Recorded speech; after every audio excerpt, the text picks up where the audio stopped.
Bloomberg Audio Studios. Podcasts, radio, news. This is Bloomberg Businessweek. Insight from the reporters and editors who bring you America's most trusted business magazine, plus global business, finance, and tech news. The Bloomberg Businessweek podcast with Carroll Massar and Tim Stenovec from Bloomberg Radio. So I do also want to bring in Stephen Englander, Global Head G10X FX Research at Standard Chartered Bank. He joins us from New York. Stephen Englander, talking a little bit about the market reaction here. French bond futures now pairing an earlier advance after the vote result. The euro paired gains to trade little changed at around $1.05. How are you looking at market reaction here? What's the trade? Well, I don't think that there's any immediate trade. We started seeing French spreads widen around the middle of November. The euro is probably about 1% lower than it would have been absent, this issue.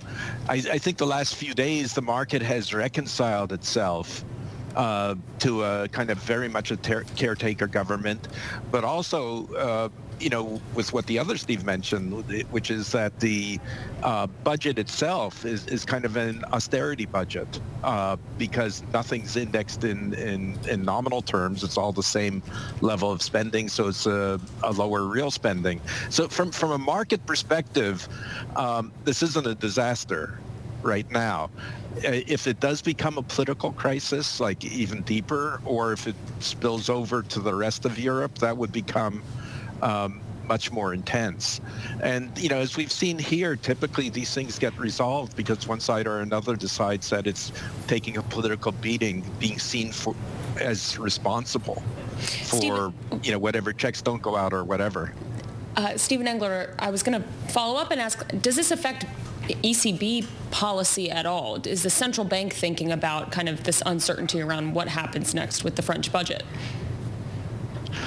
I think the ECB is more, say, cognizant of these issues, right? We just heard Powell sort of, drawing strict lines between fiscal and government and the central bank. I don't think the ECB has those strict lines going back to the European fiscal crisis. So, maybe a little more likely to cut to make things easier.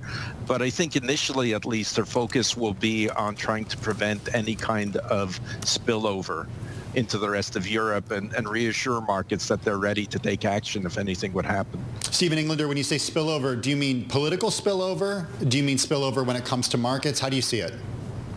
Well, I think in the first instance, if we start seeing Italian spreads going up and Portuguese spreads going up, that's exactly what they don't want.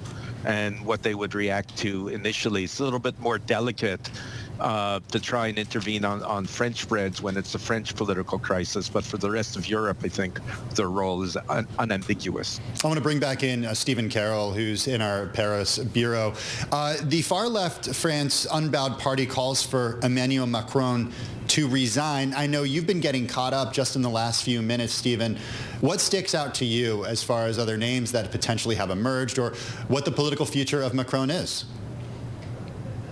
I mean, look, Emmanuel Macron has brushed off any suggestion that he will resign. There's no way that he can be forced to. This vote doesn't affect his position in power, and he's due to stay in office until 2027. A person who very keenly would like him to resign, and we've seen that in the decision that she has made in supporting this no confidence motion, is Marine Le Pen. The far-right candidate, of course, was the person who went up against Macron in the last two presidential elections. Her support has been growing slowly, and the margin by which Emmanuel Macron defeated her in the last presidential elections was much smaller than in 2017. So she would very much like for there to be an early presidential election to get a chance for her to be able to get a shot at the presidency. Now, it's not unusual that we'll have that same call from the far left. They're actually one of the biggest groups in Parliament, so they know that they have also significant support, and that's been the story of how politics has evolved under Emmanuel Macron in power, as we've seen greater support for far-right and far-left parties as a result. Some of those other names that you mentioned for Prime Minister, I mentioned Bernard Cazeneuve a minute ago, the former Socialist Prime Minister and Interior Minister as well. Perhaps the left might be able to agree on him perhaps forming a government, and that would open up the left side of the Parliament to be able to perhaps form a centrist coalition.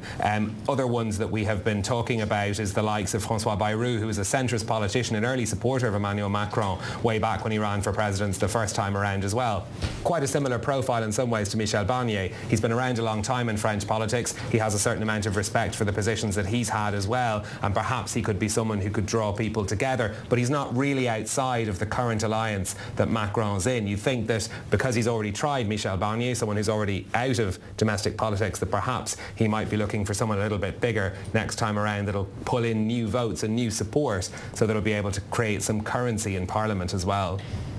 Stephen Carroll, we're going to have to let you go. I know you got a busy night ahead of you. We definitely appreciate you taking the time and joining us. That's Stephen Carroll of Bloomberg Daybreak Europe. He's an anchor for Bloomberg Radio, joining us from Paris. I do want to bring in Caroline Conan over at the French National Assembly from Bloomberg News. She joins us now. Caroline, give us the reaction, what you find, what you're hearing, what you're seeing right outside the French National Assembly. As you can actually see behind me, the MPs are already leaving the National Assembly. So this vote, we waited for the entire day, and the vote itself took only a few minutes. 331 votes to support this motion of no confidence, making this Barnier government collapse. And even before the vote actually happened, we knew this was pretty much a done deal because Michel Barnier himself, in his last speech, it was like a farewell speech. He was basically thanking all his staff, all his ministers, saying, we've done a good job for the past 3 months, even though that was the shortest time in office for a prime minister since the Fifth Republic in 1958. And he even said at some point, even with this no confidence vote, the issues won't disappear with the magic of this no confidence motion, meaning obviously the parliament is still a hung parliament, there is no majority, and whoever President Macron names next as prime minister, they're going to have to face the same issues with this fragmented parliament behind me.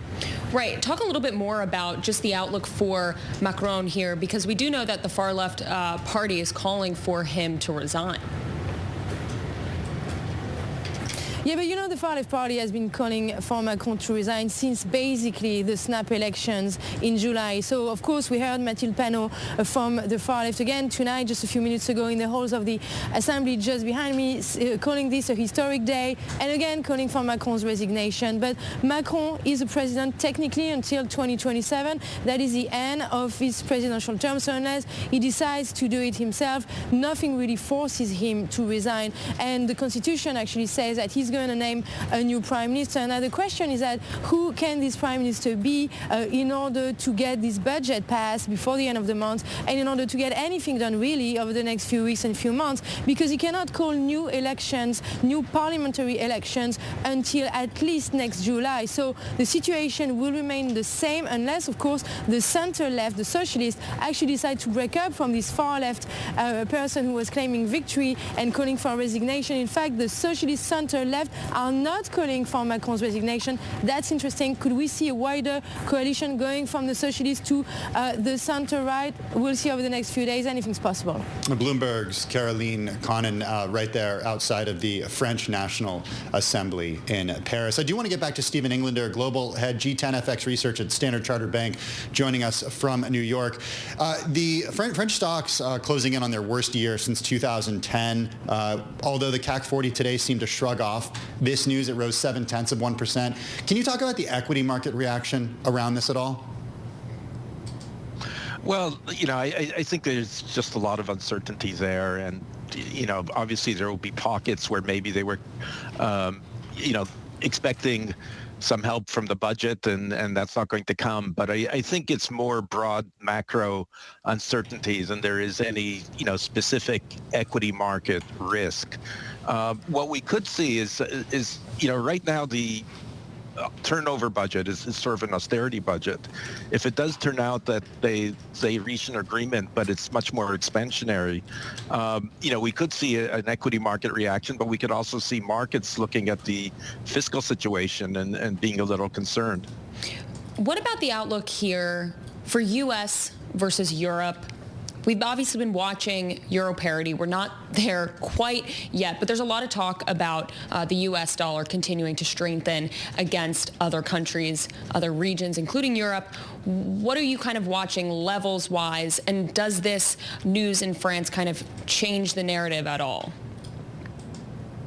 Well, look, I think it does put parity. I mean, it obviously has put parity a little bit closer. If anything, what's surprising, my guess is that we saw 1%, maybe slightly less, 0.75% impact on the euro. So the market is seeing it as an issue. It's not really seeing it as a market crisis. If something were to develop that really led to prolonged political uncertainty, that would be much harsher.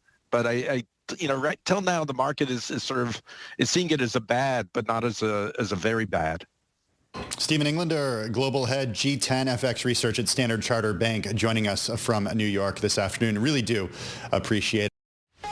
You're listening to the Bloomberg Businessweek podcast. Catch us live weekday afternoons from 2 to 5 p.m. Eastern. Listen on Apple CarPlay and Android Auto with the Bloomberg Business app. Or watch us live on YouTube. Well, it is that time of year when people aren't just traveling or gearing up to travel. They're also planning what they're doing and where they're going come next year. This year, the global economic impact of the travel industry is expected to reach a record-breaking $11.1 trillion, surpassing its prior high of $10 trillion. That was back in 2019. This is according to data from the advocacy group World Travel and Tourism Council. They focus on quantifying the industry's economic impact at a global level. For an idea how things are looking in the U.S. and Canada, let's bring in Kurt Alexander, president of Omni Hotels and Resorts. Omni has over 50 hotels in the U.S. and Canada. They've got a particular focus, too, on golf and spas. So they've got some insight into how people are spending money, at least at the higher end of the income spectrum. Kurt joins us from Dallas. Kurt, how are things looking as we wrap up the year? How would you characterize travel and leisure and business spend from your perspective? Hey, Tim. Well, thanks for having me on, first of all. It's great to be back with you. Things are really good. It was a little bit of an air pocket before the election, but we have been pleasantly surprised really the performance throughout Q4, really starting in October. And I think there's a few factors that drive that. But I think your earlier guest mentioned, when the prediction market started really to tip towards Trump, we saw really an acceleration in corporate bookings in terms of groups, as well as the business traveler kind of traveling Monday through Thursday. And that has persisted through November and even into December. It's going to be one of our best Decembers on record here, both from a group and leisure standpoint.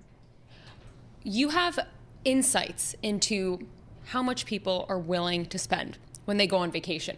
What are you seeing right now relative to pre-pandemic, coming out of the pandemic? Are people, buying the suite? Are they getting the suite when they go to the hotels? Or are they still maybe a little bit more money conscious?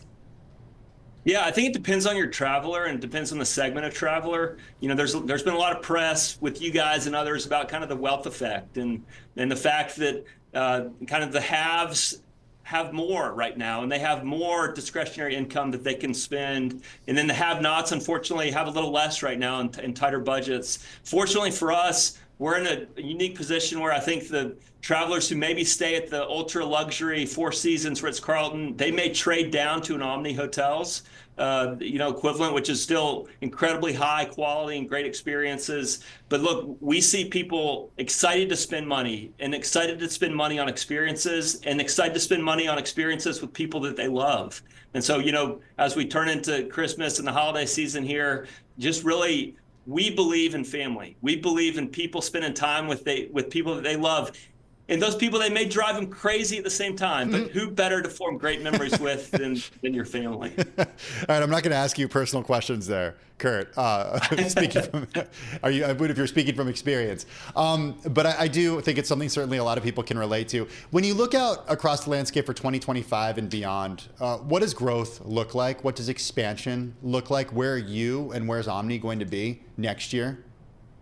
Yeah, so just in terms of a same store standpoint, going into 25, we're looking at like 4 to 5% revenue growth year over year in 2025. So I'd say that's good growth. It's not exceptional growth. It is a challenging operating environment because our expenses are growing probably 5 to 6%. And when you think about labor costs and food costs and inflation throughout the operation, and even now we're seeing contracts that are lapsing since COVID, and our partners, our vendors are looking for 20, 30% price increases. And so I don't think all of that has rippled through the kind of the value chain yet. And I think there's still some more to go there. In terms of longer growth, it's probably one of the best things we have going as an industry right now is new hotel development makes no sense with the 10-year treasury where it is. Hey, Kurt, we're going to have to leave it there, but we always appreciate you joining us right here on Bloomberg Businessweek. That's Kurt Alexander, president of Omni Hotels and Resorts, joining us from Dallas. You're listening to the Bloomberg Businessweek podcast. Listen live each weekday starting at 2 p.m. Eastern on Apple CarPlay and Android Auto with the Bloomberg Business app. You can also listen live on Amazon Alexa from our flagship New York station. Just say, Alexa, play Bloomberg 1130. A different niche, workforce multifamily housing, specifically in the southeast of the United States, because that's where Thomas Carroll plays. He's founder and CEO over at Ballast Rock Asset Management. They've got about $400 million in assets under management. He's back with us here in the Bloomberg Interactive Brokers studio. Thomas, good to see you. Welcome back. How are you? Excellent. Thanks so much for having me back. Okay, so rates aren't as low as a lot of people thought they would be last time, I could say earlier this year. Yes. The path has not been as quick, has not been as steep on the way down as many had hoped. How does that affect you? Very directly, and it affects transaction volumes across the industry very directly. I think for us and for many of our institutional investor colleagues out there, we're generally looking for, let's say, the 10-year more at like 350 to be a level at which we expect transaction volumes to start to pick up. So we were getting close earlier in the year, and of course post-election we've had a sell-off, and it has certainly affected concerns about what will happen in 2025 in terms of transaction volumes. Tell us about the thesis on the Southeast region, because you recently launched a Sunbelt multifamily fund, and it's going to invest in multifamily housing in Florida, North Carolina, South Carolina, Tennessee, Georgia, and Alabama. That's correct. So our focus on the Southeast is driven by the rates of net domestic migration, primarily from the Midwest and the Northeast towards the Southeast, the lower than average unemployment across the Southeast, the sort of very landlord-friendly environment in the Southeast, jobs-friendly environment, and our core focus is wage growth. We are a value-add shop. We go in and buy 1970s, 80s, 90s, 2000 real estate, and we heavily invest in that and improve it. So we need markets in which our tenant base, our resident base, is seeing wage increase. We actually are less worried about where wages are today. So for example, Northeastern wages on average are much higher than they are in the Southeast. What we care about is wage growth, because that's what enables us to, over time, appropriately have rent increases in line with that growth and therefore create value for our end equity investors. Thomas, it's really interesting that you just pegged the level for the 10-year yield where developers and real estate investors in general would like to see it at 350, thinking that that would get things stimulated a little bit more. Right now it's at 419. Some of the other real estate guests that I've interviewed over the last year, when rates have shot higher, they've talked about it like instantly within a week or two hitting their business. And then when it's come in, also instantly things loosening up. So right now, are things a little bit tighter than they had been when it had been at 350? I think in part, yes, though there is a large industry event called NMHC that takes place in January. So a lot of the transaction volumes are withheld at this time of year between the holidays. Frankly, It's been such a poor year this year that some industry insiders that I've spoken to have said that a lot of brokers simply aren't bringing deals to market right now. They're holding them back. They're keeping them in their back pocket, if you will, until this large industry event called NMHC in January, because frankly they haven't hit the minimum hurdles for their internal processes. So there's some sort of industry technicals as well as rates driving what's going on in terms of transaction volumes. Well, rates certainly tied to what investors think about the next administration. We've seen that play out, and I'm curious how that hits where you are, how you're thinking about policy under the next administration. A lot of policy when it comes to building happens at the local level, so it's 100%. Certainly not part of... Unclear. But rates, though, rates are affected by policies at the federal level. Yes, I think the bull market case for us for the next administration involve, one, changes in taxation. That will be, we believe, quite favorable for the real estate industry. We saw it in the 2017 Tax Cuts and Jobs Act. A lot of that depreciation benefits and things like that have run off. So to reinstate those would be very positive for the industry as a whole. With regards to rates, is the conversation about tariffs bluster or is it reality? What do you think? I think it is more bluster than reality. Really? But everybody says the same thing about Trump every time, right? Just believe what he says. Don't believe what you think he should be saying, because he is that simple. So if it isn't bluster, and if he really does have that really hard injection of inflation, of a single inflationary price movement, that is going to have a very meaningful movement or change in the economy and on rates for the negative, and for the negative for our industry. So when you're thinking about the investment thesis, how much do you factor in inflation being maybe stickier than the Fed would like to see? Or is that not a forecast that you see? No, it's absolutely a forecast. And it factors into the way that we think about revenue growth. Factors into the way that we think about expense growth. And ultimately, we're solving for net operating income, for NOI.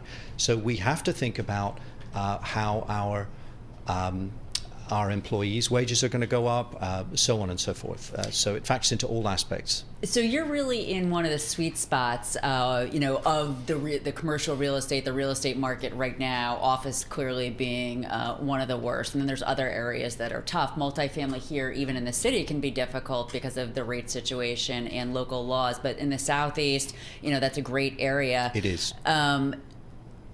Earlier today, Liz Hart, president of leasing for North America of Newmark, she was on air.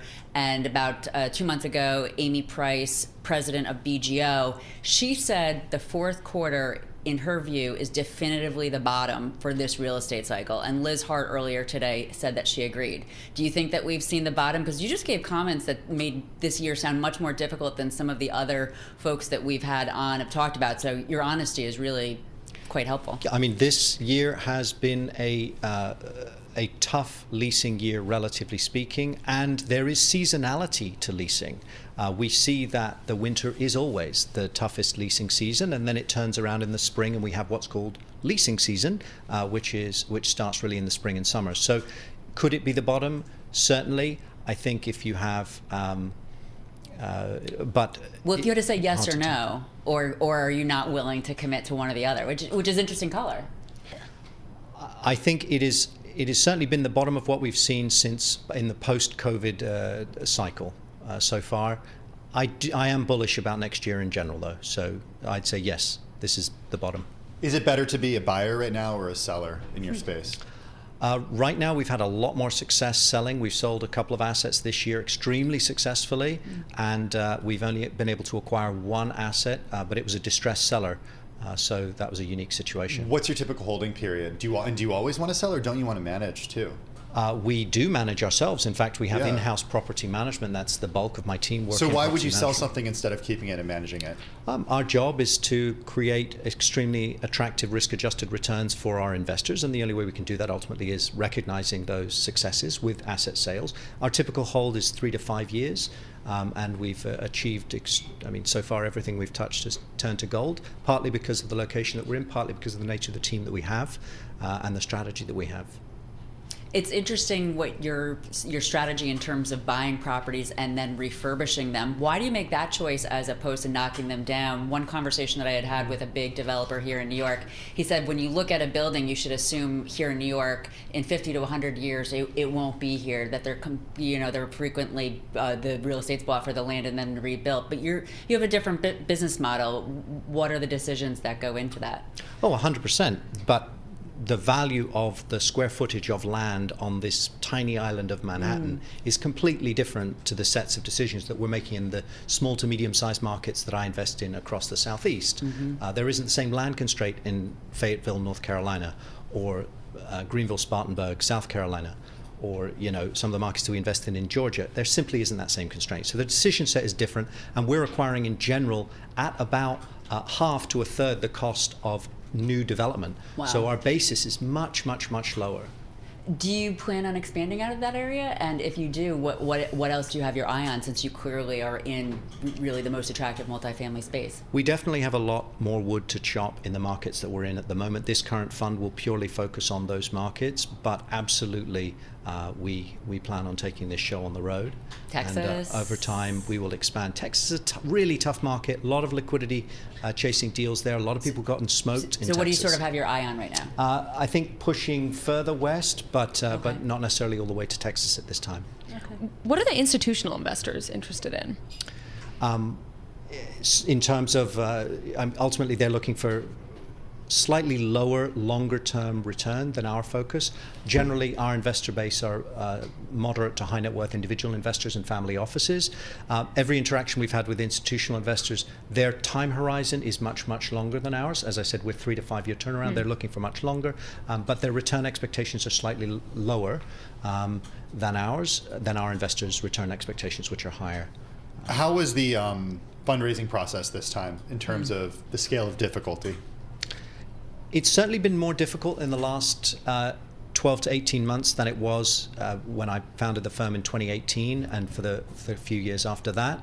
But our problem has never been capital raising. It has always been finding deals that hit our quantitative and qualitative criteria. But that in turn can make it a challenge to raise money, because investors would be maybe concerned, okay, wait, if there aren't enough things for you to go out and buy, then you could be holding on to our money without a return over that time horizon that we expect. 100% if we did that. We don't do that. We take what are called reservations. So it's an option, not an obligation to participate. But yes, for those types of firms that take firm commitments, that is a risk. That's not something that's a risk for our investors, because again, we don't do that.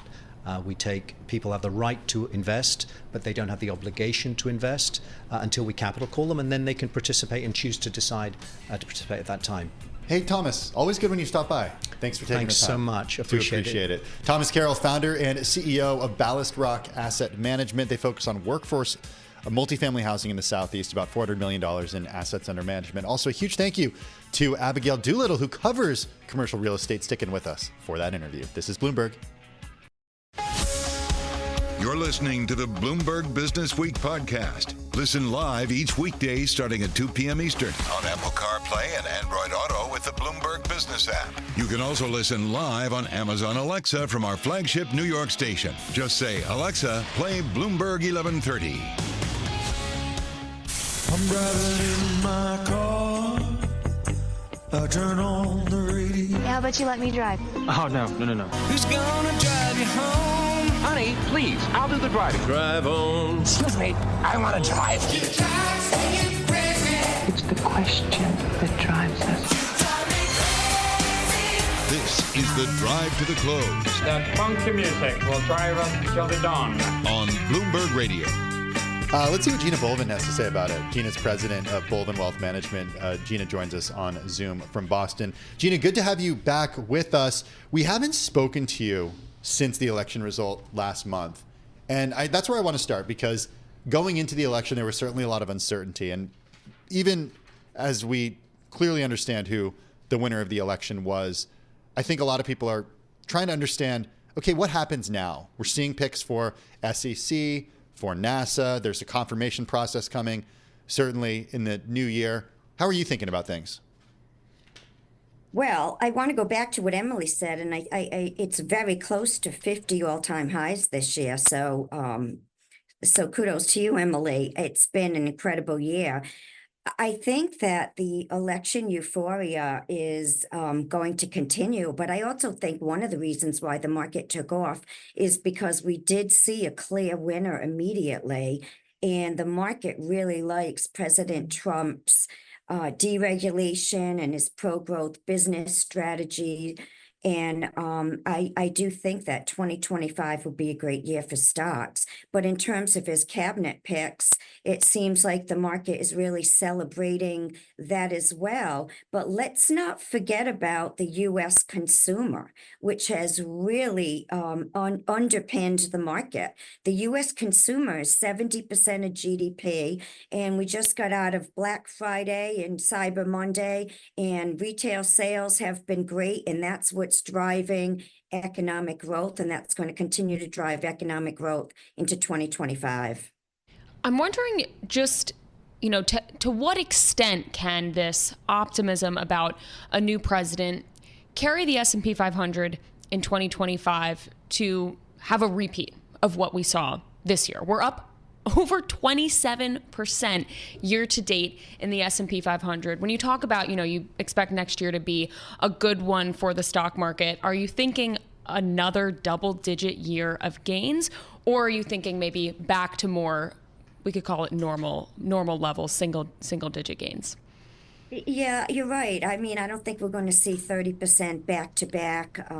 But, what worries me is that the market just keeps making new highs every single day. It is a little bit stretched, and even very healthy markets on average have 10% correction a year. And I would expect to see some of that. I just don't know right now what the catalyst would be. I heard Powell speak today, and even he said that the U.S. economy is doing very well. The market's really holding its breath a bit to see what's going to happen in Friday's job report. We are expecting it to rebound from last month, where there was some weather-related distortions. And, we're watching continuing claims to see how that affects unemployment and what the Fed's going to do about cutting interest rates. But the market has certainly quickly readjusted its expectations to less cuts than they thought. And that's because the economy is, as even Powell said today, much stronger than anybody thought it would be. Yeah, I have to admit, the contrarian in me, although I'm not managing money, you see how just optimistic people are. All of the readings that we have of consumer sentiment are at all-time highs. When you look at individual investor surveys, it seems like everything is just almost eerily calm. Abigail Doolittle had flagged to us that the VIX is at a sleepy 13. That's what she called it. Abigail seems a little worried. Yeah, I don't know, Gina, if you think that there are risks in the market that are underappreciated right now. I think the biggest risk is something that we can't foresee right now, and just a surprise that comes out of nowhere. But when I look at the fundamentals of the economy and we take a look at the economic surprise index, we're just seeing earnings beats. We're seeing earnings guidance better than expected. We're just seeing so many economic indicators better than expected. Everybody was expecting a recession this year. Sure, it's 2.5%, 3% growth, but it's not negative. The recession has ghosted us. We're also seeing estimates for 2025. Double digits, maybe it's 9% earnings growth on the S&P 500. So everything really points to good economic growth and gains for the stock market next year. And I think the question is how much of that is getting pulled forward right now. And a lot of that's going to hinge on if we see any of this AI investment monetized. And that's what we saw a little bit today when Salesforce came out with its earnings, which were better than expected and gave better guidance. We're starting to see that AI is real, and the growth in that space is continuing further than just chips. It's going to other areas of the market. Yeah, it's incredible. Salesforce, they sell the CRM software, but they've pivoted to the AI. It. Yeah, everybody uses it if you're in the space. I used it when I was in my first job like 20 years ago. They were doing it, but they've pivoted its AI strategy to focus on these agents, and they do customer support. They do sales development without human supervision, and the early reports from those are good. Hey, Emily, Matt Miller, our colleague here, getting in touch, said 56 all-time highs. Or new records, I should say, for the S&P 500 lost track. this year. Okay. Yeah, Gina and I are losing track. Matt did come into the studio. He said, am I needed here on his way out? Okay. I said no, but he was needed for this 56, so I'm glad he's mentioning it. I have another back pocket stat that maybe we can share with Gina. All-time record monthly inflows into ETFs. That was November. So it's just a lot of people, I guess, pouring their cash into the U.S. equity market. Gina, are there specific areas, specific sectors? Yeah, we really like comm services, and we've liked that now for a year. It's comm services stocks. This isn't a recommendation, but an example of them would be like a Google or a Meta that would do really well with AI. We think their valuations are pretty reasonable.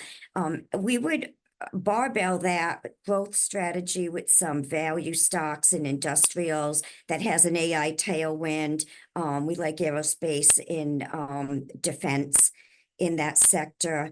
We still like financials. If you think the stock market's going to do well, then people that banks that have assets under management and earn fees through wealth management and trading, they're going to do well with a lot of also pent-up demand in M&A.